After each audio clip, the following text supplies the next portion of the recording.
नमो अरिहंताणं नमो सिद्धाणं नमो आयरीय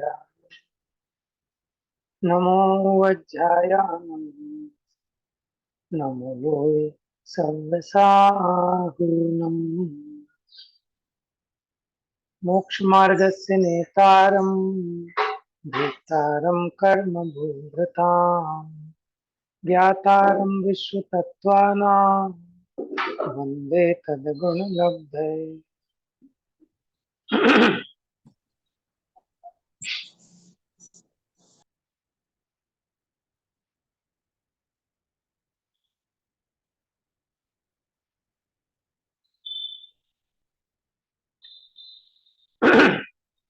तो अब यहाँ हमारा दूसरा सूत्र चल रहा है, तत्वार्थ श्रद्धानम सम्यक दर्शनम। 7 तत्वों की माने उनके सभी द्रव्यों की उनके स्वरूप सहित जो श्रद्धा है वो सम्यक दर्शन है। तो अब यहाँ विषय प्रारंभ हुआ था कि सम्यक दर्शन का जो परिणाम है वो अपने ज्ञान गम में है या नहीं।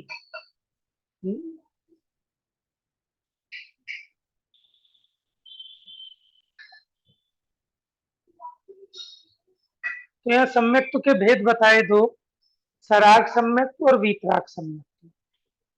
सराग सम्यक्त्व में प्रशम, संवेग, अनुकंपा, आस्तिक्य ये 4 भाव प्रकट होते हैं और इन भावों के द्वारा यह अनुमान लग पाता है स्वयं के विषय में भी और दूसरे के विषय में भी कि ये सम्यक दृष्टि है। देखिए ये पैराग्राफ फिर से पढ़ते हैं। ये 4 चिन्ह पढ़िए, कौन पढ़ेगा आज? पढ़ो भैया। हाँ पढ़िए। ये 4 चिन्ह सम्यक दर्शन की सत्ता के सूचक हैं। ये सम्यक दर्शन के कार्य हैं। कार्य से कारण का अनुमान होता है, अतः अपने स्व संवेदन में से अपने में इस कार्य की जानकारी हो सकती है तथा दूसरों की काय वचन रूप क्रिया से परीक्षा कर उसके अंतरंग रूप इस कार्य को जाना जा सकता है। सम्यक दर्शन बिना मिथ्या दर्शन के ये गुण नहीं होते हैं। व्यवहार से इन चिन्हों द्वारा स्वयं के और दूसरों के सम्यक्त्व को जान सकते हैं। परमार्थ से तो सर्वज्ञ ही उसे जानते हैं, क्योंकि सम्यक्त्व आत्मा का अति सूक्ष्म परिणाम है, अतः छद्मस्त के ज्ञान गोचर नहीं है। तथापि भगवान ने संसारी जीवों को उसे व्यवहार से जानकर यथा योग्य प्रवृत्ति करने का उपदेश दिया है। देखिए सम्यक दर्शन कार्य है, तो कार्य से कारण का अनुमान होता है। माने सम्यक दर्शन होने पर ये जो 4 चिन्ह प्रकट होते हैं ना, तो इनका कारण सम्यक दर्शन है, क्योंकि सम्यक दर्शन होने पर ये प्रशम, संवेग, आस्तिक्य, अनुकंपा ये प्रकट होते हैं। तो कार्य को देखकर कारण का अनुमान लगाया जा सकता है। अपने लिए तो हमें कोई क्रियाओं को और वाणी को देखने की जरूरत नहीं है। अपना तो स्वसंवेदन से अपने इस कार्य की जानकारी हो सकती है कि मेरी कक्षाएं कैसी हैं, अनुकंपा, आस्तिक्य, संवेग, और दूसरों का उनके वचन और काया से। मन का तो आप नहीं जान सकते, तो इसके द्वारा अनुमान किया जाता है, क्योंकि सम्यक दर्शन बिना मिथ्या दृष्टि के ये गुण नहीं होते। तो व्यवहार से इन चिन्हों के द्वारा अपने और दूसरे के सम्यक दर्शन को जान सकते हैं, लेकिन परमार्थ से तो सर्वज्ञ ही उसे जानते हैं। हम कैसे? व्यवहार से ही जान सकते हैं बस, परमार्थ से तो सर्वज्ञ भगवान जानते हैं, क्योंकि सम्यक्त्व का परिणाम अति सूक्ष्म परिणाम है, माने छद्मस्त के ज्ञान गोचर नहीं है। फिर भी भगवान ने संसारी जीवों को उसे व्यवहार से जानकर यथा योग्य प्रवृत्ति करने का उपदेश दिया है, क्योंकि जो मिथ्या दृष्टि है उसका तो समागम नहीं करना, सम्यक दृष्टि का समागम करना, उसी के साथ व्यवहार रखना। इसलिए अपने को दूसरे के भी सम्यक्त्व की परीक्षा करना योग्य है। अगला प्रश्न पढ़िए। आत्मा का परिणाम रूप सम्यक दर्शन जब केवल ज्ञान गम्य है, तब स्वयं को सम्यक्त्व होने का निश्चय कैसे हो सकता है? अतः तत्वार्थों का श्रद्धान हो जाने पर भी स्वयं को सम्यक दृष्टि मानना उचित नहीं है। देखिए, प्रश्न समझ में आया सभी जन को? क्या कह रहे हैं कि आपने कहा सम्यक दर्शन का परिणाम सूक्ष्म है, केवल ज्ञान गोचर है, तो फिर तो अपने को अपने सम्यक्त्व का पता चल ही नहीं सकता। भले ही अपने को तत्वार्थों का श्रद्धान भी हो, लेकिन क्योंकि ये सूक्ष्म परिणाम केवल ज्ञान गम्य है, तो अपने को तो पता चल ही नहीं सकता कि हमें सम्यक दर्शन है या नहीं है। ठीक है, ये प्रश्न है, समाधान देखते हैं, पढ़िए। ऐसा कहना उचित नहीं है, क्योंकि आत्मा का परिणाम रूप तत्वार्थ का श्रद्धान सम्यक्त्व का बाह्य चिन्ह है। अतः तत्वार्थ का श्रद्धान होने पर नियम से सम्यक्त्व होता है। यद्यपि यह केवल ज्ञान गम्य है, तथापि जीव का परिणाम रूप यह बाह्य चिन्ह छद्मस्त के ज्ञान में भी आ सकता है। अतः तत्वार्थ श्रद्धान होने पर सम्यक दृष्टि कहना योग्य है। इसका आगम के अनुसार अनुमान और स्वानुभव से परीक्षा कर निर्णय हो सकता है। अतः इसे निश्चय तत्वार्थ श्रद्धान भी कहते हैं। इस प्रकार से निर्णय हो जाने के बाद स्वयं को मिथ्या दृष्टि मानना योग्य नहीं है। देखिए क्या कहते हैं, सम्यक वो कहते हैं ऐसा नहीं है कि तत्वार्थों का श्रद्धान हो जाने पर भी स्वयं को सम्यक दृष्टि मानना उचित नहीं है।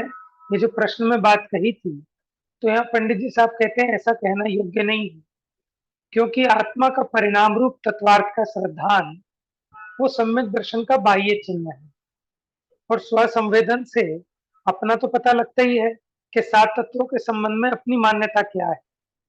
ठीक है, यद्यपि वो सम्यक्त्व का परिणाम केवल ज्ञान गम्य है, लेकिन फिर भी जीव के परिणाम रूप ये बाह्य चिन्ह छद्मस्त के ज्ञान में भी आ सकता है। ठीक है, स्वयं का भी और दूसरे का भी। इसलिए तत्वार्थ श्रद्धान होने पर सम्यक दृष्टि कहना और मानना योग्य है। इसका आगम के अनुसार अनुमान, माने आगम में कैसे लक्षण बताए तत्वार्थ श्रद्धान के, अगर वो लक्षण पाए जाते हैं, और स्वानुभव से, माने अपने को अपना निर्णय तो स्वयं हो सकता है ना, कि मुझे आश्रयबंद भले लगते हैं कि बुरे लगते हैं। तो इस प्रकार इसे निश्चय तत्वार्थ श्रद्धान भी कहते हैं। निश्चय तत्वार्थ श्रद्धान इसलिए क्योंकि अपना आत्मा का परिणाम है। खाली आगम से किया तो उसको तो हम व्यवहार श्रद्धान कहेंगे, लेकिन अपने परिणाम है ना, आत्मा का परिणाम है, सात तत्वों के संबंध में आत्मा के श्रद्धा रूप जो परिणाम है, तो वो निश्चय तत्वार्थ श्रद्धान है। इस प्रकार से निर्णय हो जाने के बाद स्वयं को मिथ्या दृष्टि मानना योग्य नहीं है। अगर अपना निर्णय किया कि मुझे तत्वार्थ का श्रद्धान आगम के अनुसार है, तो उसके बाद अपने को मिथ्या दृष्टि मानना योग्य नहीं है। आगे पढ़िए। सम्यक सम्यक दृष्टि जीव के ऐसा विचार होता है कि समस्त उपाधि रहित शुद्ध ज्ञान चेतना स्वरूप आत्मा की अनुभूति स्वयं के स्व संवेदन रूप है। इसमें रागादि विकार रहित शुद्ध ज्ञान मात्र का स्वयं को आस्वादन होता है। यह शुद्ध ज्ञान तो मैं हूं, तथा कर्म के उदय में उत्पन्न रागादि विकार मेरा स्वरूप नहीं है। ऐसे भेद विज्ञान द्वारा ज्ञान के आस्वाद को ग्रहण करना आत्मा की अनुभूति है। यह ही शुद्ध नय का विषय है। देखिए। भैया हाँ जी। भैया श्रद्धान तो एक ही तरह का होगा ना, वो निश्चय और व्यवहार का श्रद्धान कैसे? देखिए, दो प्रकार के छह डाला में भी गिनाए, निश्चय सम्यक्त और व्यवहार सम्यक्त। वहां क्या कहा, छह डाला में क्या लाइन है, देखो, पर द्रव्यन से भिन्न आपको जान रुचि सम्यक भला है, आप रूप को जान पनो सो सम्यक ज्ञान कला है, आप रूप में लीन रहे फिर सम्यक चारित सोई। देखो इसमें अंतर क्या है, और 13वें नंबर की गाथा भी है समय सार जी की, कि 9 तत्वों में छिपी हुई जो आत्म ज्योति है, माने 9 तत्व शुद्ध नय से जाने हुए ये 9 तत्व ही सम्यक दर्शन है। देखो 7 तत्वों का आप आगम के हिसाब से जो श्रद्धान करते हैं भेद रूप, कि जीव ऐसा, आश्रव ऐसा, बंध ऐसा, संवर ऐसा, निर्जरा ऐसी, मोक्ष ऐसा, ये तो व्यवहार श्रद्धान हुआ।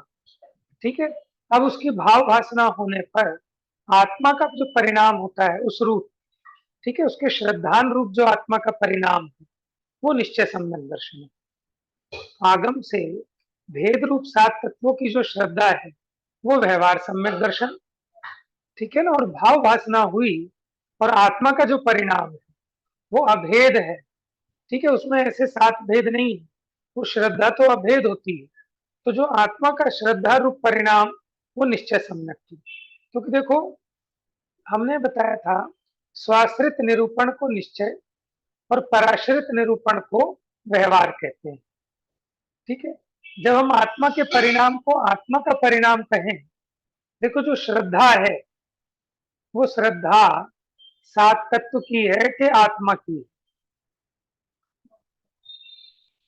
ये जो श्रद्धा का परिणाम है ये 7 तत्वों का है कि आत्मा का परिणाम है? आत्मा का ही परिणाम है। आत्मा का परिणाम है, और आत्मा के परिणाम को 7 तत्वों का कहना ये व्यवहार हो गया, क्योंकि ये पराश्रित निरूपण हो गया, और उस परिणाम को आत्मा का कहना ये निश्चय निरूपण हो गया, क्योंकि स्वाश्रित कथन माने श्रद्धान आत्मा का परिणाम है, उसे आत्मा का परिणाम कहना देखना ये निश्चय का विषय, और उसे 7 तत्वों का कहना देखना ये व्यवहार का विषय। दूसरा, अभेद सो निश्चय, भेद सो व्यवहार। जब आप 7 तत्वों को भेद रूप श्रद्धा करते हैं माने उसकी राग रूप श्रद्धा, वो व्यवहार श्रद्धान है, और जो श्रद्धान उनका परिणमन है जो कि राग से रहित है वो निश्चय श्रद्धा। ठीक है, तो अच्छा प्रश्न था आपका, आप लोगों को भी ध्यान देना चाहिए कि आप लोग पूछेंगे तो विशेष खुलासा हो, नहीं तो मैं तो यही समझूंगा कि सबको समझ में आ गया है। ठीक है, चलिए आगे पढ़ते हैं। अभी भी किसी का कोई प्रश्न हो तो प्रश्न पे प्रति प्रश्न हो तो वो भी आप कर सकते हैं, ठीक है ना। ऐसा भी हो सकता है कि अभी भाभी जी ने क्या प्रश्न पूछा, अगर आपको ये भी नहीं पता चला तो वो भी आप पूछ सकते हैं निसंकोच, ठीक है ना, यहाँ कोई फॉर्मेलिटी नहीं है ना। देखो कई बार क्या होता है, जब हम ट्यूशन पढ़ाते थे तो हमने 4 बार किसी चीज को समझा दिया लेकिन किसी बच्चे को समझ में नहीं आया, अब वो शर्म के बारे नहीं पूछता, लेकिन नुकसान किसका है, जब एग्जाम में वही क्वेश्चन आ जाएगा तो फिर क्या होगा, इसलिए पूछने में शर्म नहीं करना। तो ये वाला निसंकोच प्रश्न पूछना। मैं कई बार पूछ चुकी हूँ मैं। कोई बात नहीं, आप जितनी बार पूछते हो मेरे को भी उपयोग में उसकी रिवीजन होती है, और मेरा स्वयं का भी निर्णय पक्का होता है, और बाकी लोगों को लाभ मिल जाता है आपके बहाने। ठीक है ना, खूब पूछना चाहिए, पूछने में मुझे फायदा होता है। ठीक है, चलिए पूछना है कुछ आगे चलते हैं, नहीं तो फिर बढ़िया आगे।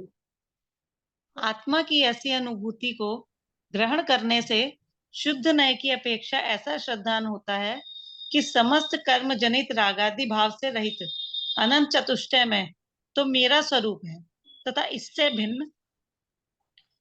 एक मिनट पहले अभी ये पैराग्राफ समझाना है थोड़ा। देखो सम्यक दृष्टि जी कैसा विचार करता है, वो ये विचार करता है कि समस्त उपाधि रहित, ये उपाधि क्या होती है, उपाधि क्या होती है आपको पता है?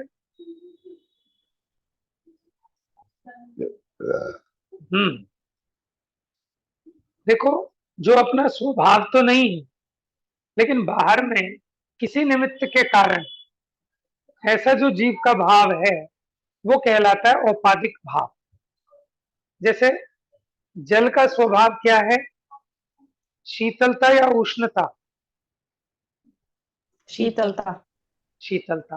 लेकिन जल गर्म होता है ना, तो जब जल गर्म हुआ, वो गर्माहट उसका स्वभाव तो नहीं है, वो उसकी उपाधि है। क्या है? उपाधि। उपाधि। उपाधि। उपाधि माने जो पर के निमित्त से भाव हो, वो कहलाते हैं औपाधिक भाव। क्योंकि अग्नि के संयोग से जल में उष्णता का भाव उत्पन्न हुआ है, अग्नि का संयोग मिटने पर जल वापस शीतल हो जाएगा। दूसरा, जल को शीतल करने के लिए कोई निमित्त नहीं चाहिए, लेकिन जल को उष्ण करने के लिए कोई ना कोई निमित्त अवश्य चाहिए, है ना? तो इसी प्रकार आत्मा वीतरागी रहे, उसके लिए किसी निमित्त की आवश्यकता नहीं है। लेकिन आत्मा मोह राग द्वेष करे, इसके लिए किसके निमित्त की आवश्यकता है बताइए? पर के निमित्त। पर के निमित्त की। तो कौन से पर के, ये तो बताओ। देवशास्त्र गुरु आधार। के? नहीं, किसके? विषयों के। हाँ मोह जी, राग द्वेष। मोह राग मैंने द्वेष। मोह राग द्वेष तो जीव का भाव है। हम ये पूछ रहे हैं कौन से। देखो, मोह राग द्वेष तो जीव का भाव है, निमित्त होता है पर का। तो ऐसा कौन सा पर का निमित्त है कि जिस जो होना चाहिए तब ये उपाधि भाव होंगे? बोलो। हाँ, कर्म का माने कर्म के उदय का निमित्त चाहिए। क्या चाहिए? कर्म का उदय चाहिए। कर्म का उदय नहीं होगा तो मोह राग द्वेष का भाव जीव के हो ही नहीं सकता। अग्नि का संयोग ना हो तो जल गर्म हो ही नहीं सकता। बात समझ में आ रही? हम्म? आप ये मत कहना कि सूरज की रोशनी में रखा है तो बिना अग्नि के भी गर्म हो गया, कि वो भी उसी में गर्भित है। ठीक है? तो इसी प्रकार कर्म के उदय के निमित्त के बिना ये औपाधिक भाव नहीं होते। तो ये मोह राग द्वेष के भाव तो हुए मेरे में, लेकिन ये कैसे भाव हैं? ये मेरे स्वाभाविक भाव नहीं है। मेरा स्वाभाविक भाव तो जैसे जल का स्वाभाविक भाव शीतलता है, उसी प्रकार आत्मा का स्वाभाविक भाव ज्ञान, चेतना, ये सेंसेशन, फीलिंग, अनुभव करना है। ठीक है? जानना, देखना है।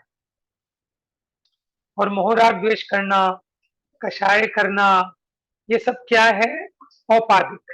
औपाधिक भाव जानने पर यह होता है कि जो पर के निमित्त से आया है ना, वो मेटा जा सकता है।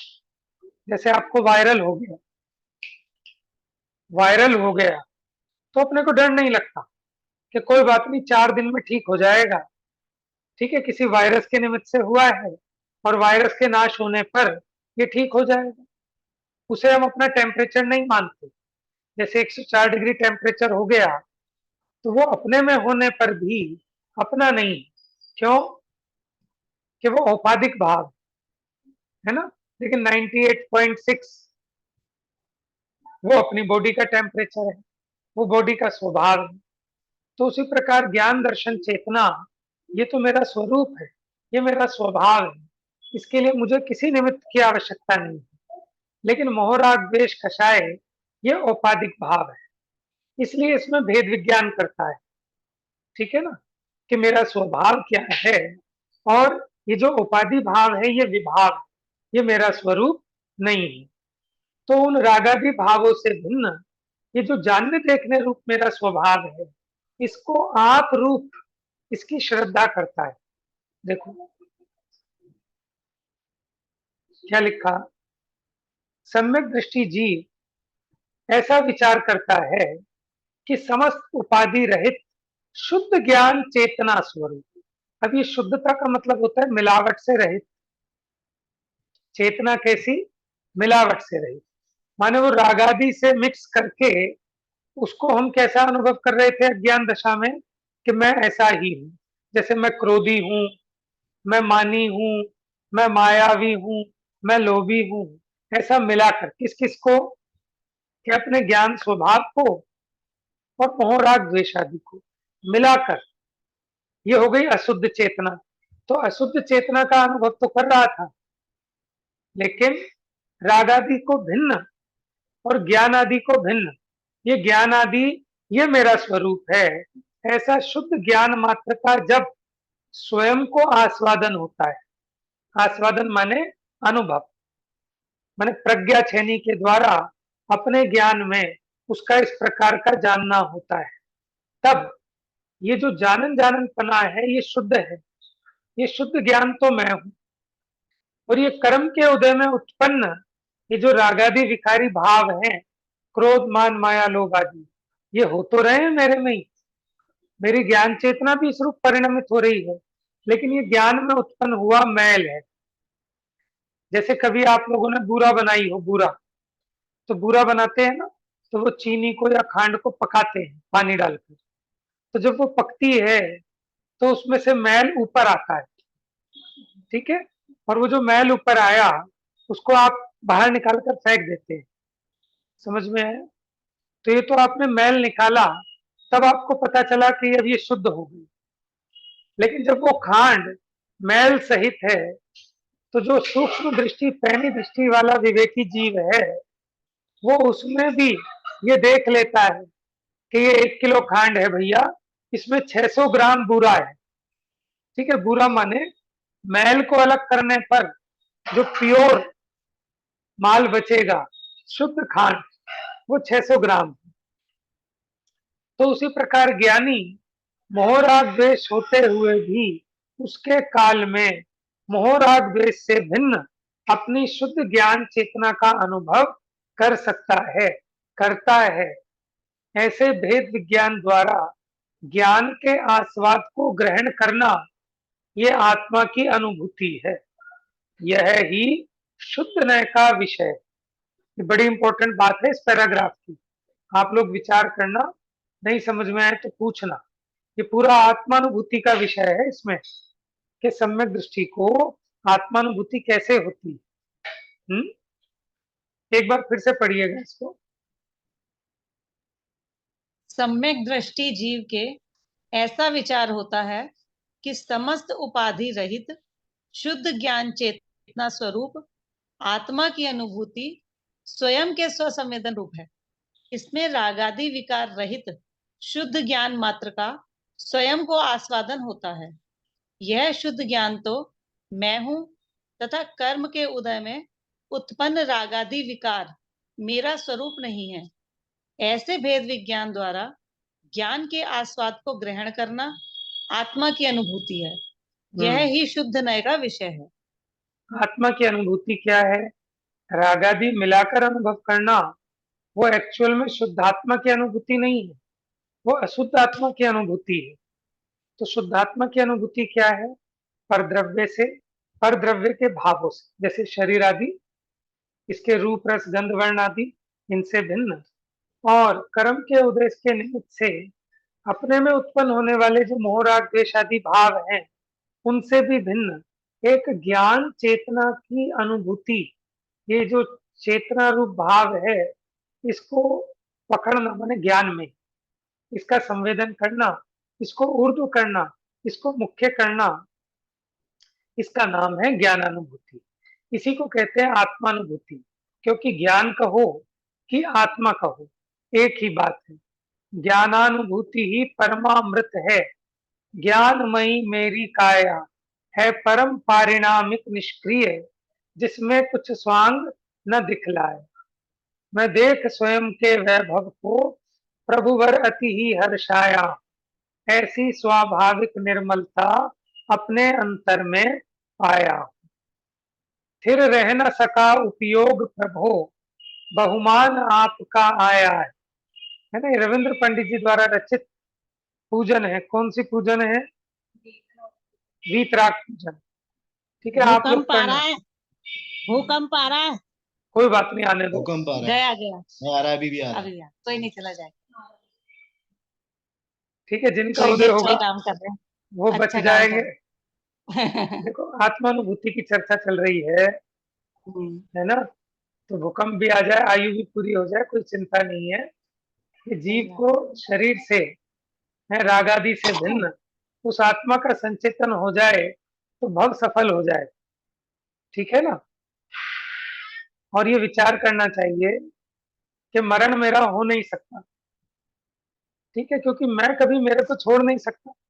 मैं जहां रहूंगा, ये भले ही शरीर ना रहे, ये संयोग ना रहे, लेकिन मैं तो हमेशा रहता ही हूँ।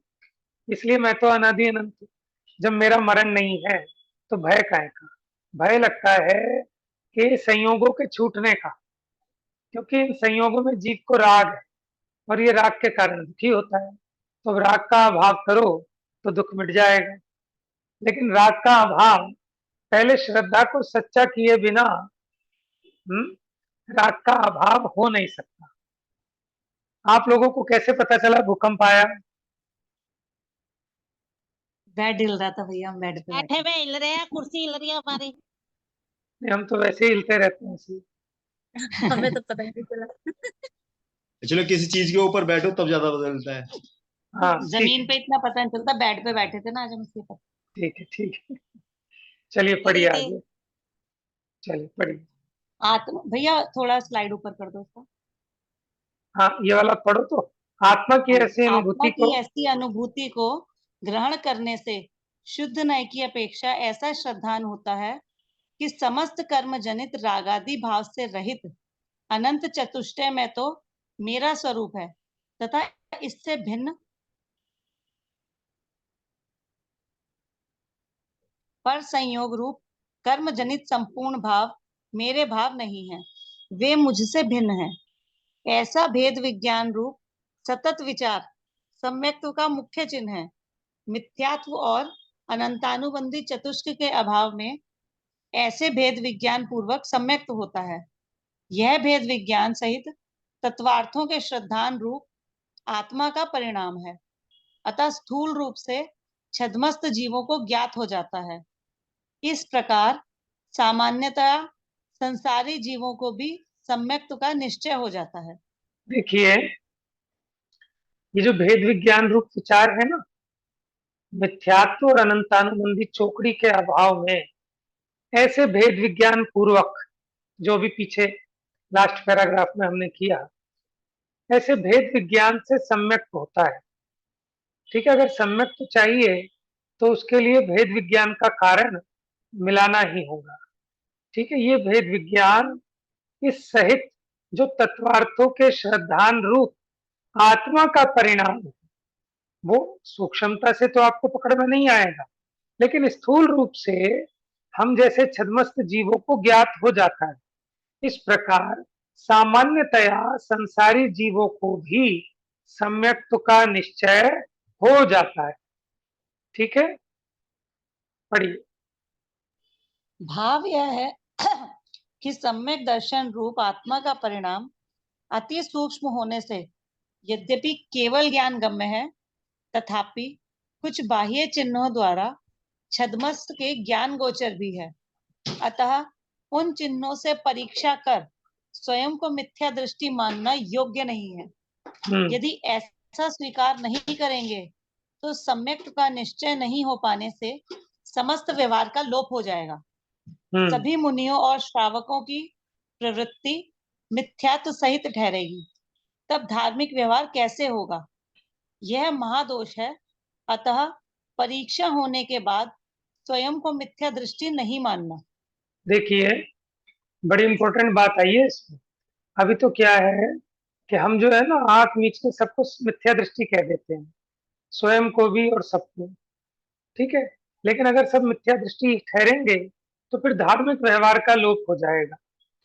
समझ में आया? जैसे माने जितना भी ये धार्मिक व्यवहार है, उसका पहला चिन्ह है पात्रता के वो सम्यक दृष्टि होना चाहिए। फिर सारे मुनि और श्रावक मिथ्या दृष्टि ही ठहरेंगे तो फिर उनको दान आदि की प्रवृत्ति, चाहे वो आहार दान हो, चाहे वो औषध दान हो, ठीक है, और उन संबंधी जो भी चर्या है, नमस्कार आदि, उन सबका व्यवहार का लोप हो जाएगा।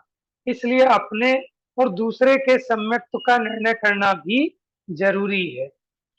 लेकिन हम उसका निर्णय जो कर सकते हैं ना, वो वास्तव में परमार्थ नहीं है, वो तो केवल ज्ञान गम्य है। अपने को इस व्यवहार की प्रवृत्ति के लायक कम से कम इतना अनुमान वाला निर्णय तो हो सकता है, उसी के आधार पर धर्म की प्रवृत्ति संभव है। समझ में आया ना? तो इतना निर्णय तो अपना भी करना चाहिए कि सात तत्वों के संबंध में अपना क्या विचार है, हमारी मान्यता कैसी है। ठीक है, और अगर अपनी मान्यता ठीक है तो फिर अपने को मिथ्या दृष्टि मानना योग्य नहीं। हाँ, हालांकि उसके ढोल नहीं पीटने कि मैं सम्यक दृष्टि, क्योंकि स्व प्रशंसा और पर निंदा ये बहुत बड़ा दोष है। ठीक है, लेकिन अपना सही निर्णय स्वयं को होना जरूरी है कि हम कितने पानी में। ठीक है, पढ़िए आगे। प्रत्यक्ष में वास्तविक मिथ्या दृष्टि तो अन्य मति को कहते हैं। हम्म, सम्यक्त्व के स्थूल चिन्ह विद्यमान होने पर भी स्वयं को मिथ्या दृष्टि मानने पर अन्य मति के समान ठहरेगा। अतः सर्वथा एकांत पक्ष ग्रहण करना योग्य नहीं है। सम्यक्त्व के प्रशम, संवेग, अनुकंपा, आस्तिक्य, ये चार गुण मिथ्या दृष्टि में नहीं होते।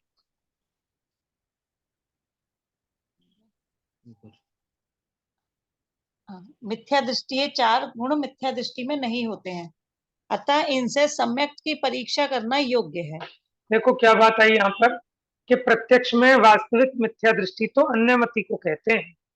सम्यक्त्व के स्थूल चिन्ह विद्यमान होने पर भी स्वयं को मिथ्या दृष्टि मानने पर अन्य मति के समान ठहरेगा, इसलिए सर्वथा एकांत पक्ष ग्रहण करना योग्य नहीं।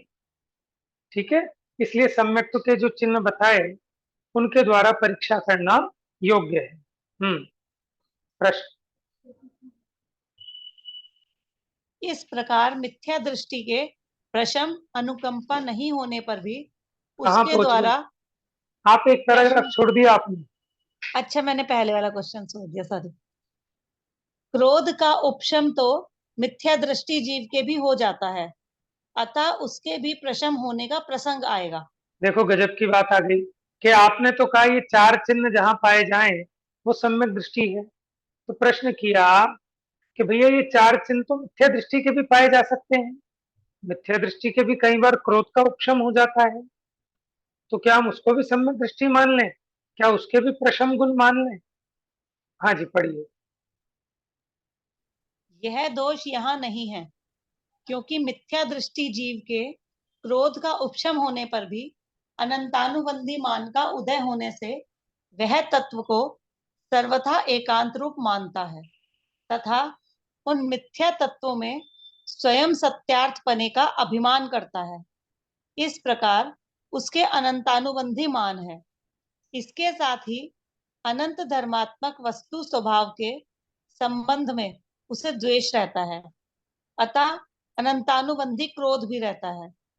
वह निशंक होकर त्रस स्थावर जीवों का घात करता है, अतः उसके अनुकंपा भी नहीं है। इस प्रकार उसके प्रशम आदि नहीं है। देखो प्रशम किसे कहा था? अनंतानुबंधी के अभाव पूर्वक। ठीक है, अनंतानुबंधी कषाय तो होगी ही नहीं, अनंतानुबंधी कषाय के अभाव पूर्वक बाकी जो शेष बची हैं उन कषायों की भी उपशांतता होगी, लेकिन उसको अनंतानुबंधी तो है। कैसे पहचाना? कि उसको तत्वों के संबंध में एकांत मान्यता है? और जीवों के प्रति अनुकंपा भी नहीं है। अनंत धर्मात्मक जो वस्तु का स्वभाव है उसके संबंध में उसे द्वेष है, तो उसके अनंतानुबंधी क्रोध भी है।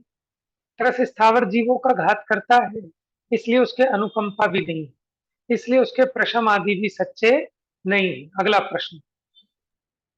इस प्रकार मिथ्या दृष्टि के प्रशम, अनुकंपा नहीं होने पर भी उसके द्वारा मान्य तत्वों की उसे पूर्ण स्वीकृति होने से आस्तिक्य गुण का प्रसंग प्राप्त होता है। अब प्रश्न किया कि चलो ठीक है, हमने मान लिया कि उसको प्रशम नहीं है, अनुकंपा नहीं, लेकिन जो सात तत्वों की मान्यता तो उसने ठीक की है अपनी, तो उसके आस्तिक्य गुण तो मानो। उत्तर। ऐसा भी नहीं है, क्योंकि वह तत्वों का सर्वथा एकांत रूप श्रद्धान करता है। इससे उसका मिथ्यात्व मिथ्यात्व और अधिक दृढ़ हो जाता है। आस्तिक के गुण नहीं रहता है। माने वो तत्वों की भाव श्रद्धा यह तो है, करता है, लेकिन तत्वों की कैसी श्रद्धा करता है? एकांत में। भले ही वो पढ़े ठीक, कहे ठीक, लेकिन उसकी मान्यता में वो एकांत श्रद्धा करता है, अनेकांत रूप श्रद्धा नहीं करता, इसलिए उसके आस्तिक के गुण भी नहीं। भाव यह है, भाव यह है कि वस्तु का स्वभाव सर्वथा एकांत रूप नहीं है, अतः उसे सर्वथा एकांत रूप मानने वाला अरहंत मत से बाहर मिथ्या दृष्टि नास्तिक है। वह इससे अपने मिथ्यात्व को ही पुष्ट करता है, अतः उसके आस्तिक के गुण नहीं है। इस प्रकार प्रशम, संवेग, अनुकंपा, आस्तिक्य, ये 4 गुण सम्यक दृष्टि के ही होते हैं, मिथ्या दृष्टि के नहीं, ऐसा जानना। देखो आप ये ध्यान रखना कि अनेकांत पे बहुत जोर है आचार्यों का, क्योंकि मिथ्यात्व के 5 भेदों में विपरीत, एकांत, विनय, संशय, अज्ञान, ठीक है, बाकी तो पकड़ में आते हैं, ये एकांत पकड़ में नहीं आता जीव को। और ये शास्त्र पढ़ के भी अगर एकांत करे तो अपने मिथ्यात्व का ही पोषण करता है। ठीक है, कोई प्रश्न है तो पूछ लीजिए, समय लगभग हो गया है, 3 मिनट बचे हैं। किसी का कोई प्रश्न हो तो ठीक है, नहीं तो एक प्रश्न और लेते हैं आगे। चलिए पढ़िए प्रश्न। यदि जीवों के घात से मिथ्या दृष्टि की अनुकंपा नहीं है, तो अज्ञानवश सम्यक दृष्टि जीव से भी जीवों का घात हो जाने पर उसकी अनुकंपा कैसे रहेगी? हाँ, तो आप ये कह रहे हो कि भैया इसके तो जो है जीवों का घात होता है, इसलिए मिथ्या दृष्टि को अनुकंपा नहीं है, लेकिन जीवों का घात तो सम्यक दृष्टि से भी हो जाता है, ठीक है ना, अज्ञानता में, तो फिर उसके भी अनुकंपा मत मानो। समाधान, सम्यक पढ़िए। दृष्टि को तत्व ज्ञान, सम्यक दृष्टि को जीव तत्व का ज्ञान है, अतः अज्ञान के कारण तो जीव घात में प्रवृत्ति नहीं